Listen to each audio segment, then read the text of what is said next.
Donc je suis photographe à Tours. C'est un petit hameau, c'est même pas un village de l'entité de Durbuy. Je suis née dans les bains puisque mon père était photographe professionnel, sa sœur aussi, et j'ai toujours fait de la photo. À l'âge de 4 ans, j'avais mon premier appareil photographique et je n'ai jamais arrêté. En n'ayant gardé que la prise de vue créative, finalement je me suis démarquée et je peux continuer dans mon créneau. J'ai réalisé toutes les photos que vous allez voir ici dans le ciel, enfin c'est le ciel, avec les nuages, mais je préfère de dire que c'est le ciel. J'ai remarqué qu'en poussant le contraste sur un programme évidemment de travail d'image, en l'occurrence ici Photoshop, on arrivait à trouver des couleurs qui sont dans le ciel mais qu'on ne voit pas. Donc ça, pour moi c'est plus réel que le réel finalement. Donc vous nous faites découvrir ce qu'on ne voit pas. Exactement. Et il suffit d'enlever la brume. Et je ne retouche rien. Je ne vais pas remettre une petite touche ou enlever quelque chose qui me gênerait parce que je montre ce qui est. Il y a quelqu'un qui m'a dit en visitant l'exposition l'autre jour, votre expression où vous vous exprimez, à la limite je dis non, je ne m'exprime pas. Je ne fais que montrer ce qui est. La démarche de ces photographies, elle est avant tout, elle s'est imposée d'elle-même symbolique.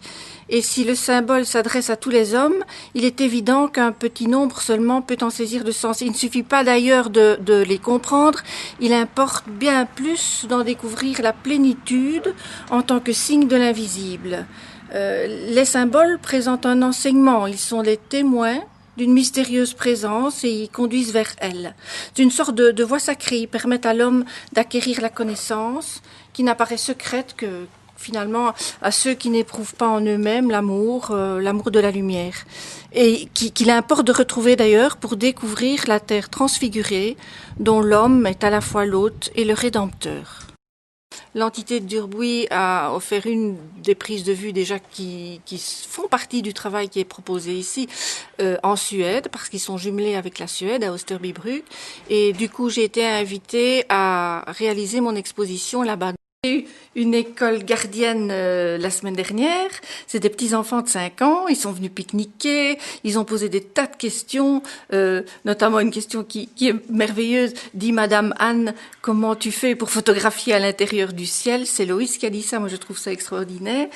Et après qu'ils aient eu visité toute l'exposition, je leur ai demandé s'ils voulaient bien aller se placer devant la photo qu'ils préféraient, qui leur correspondait le plus. La photo et leur physique et leur personnalité, que moi je ne connais pas mais que l'institutrice connaît, c'est une symbiose, osmose extraordinaire. Et ça se voit vraiment sur... j'ai fait un petit montage avec les photos que j'ai faites d'eux. C'est vraiment fabuleux.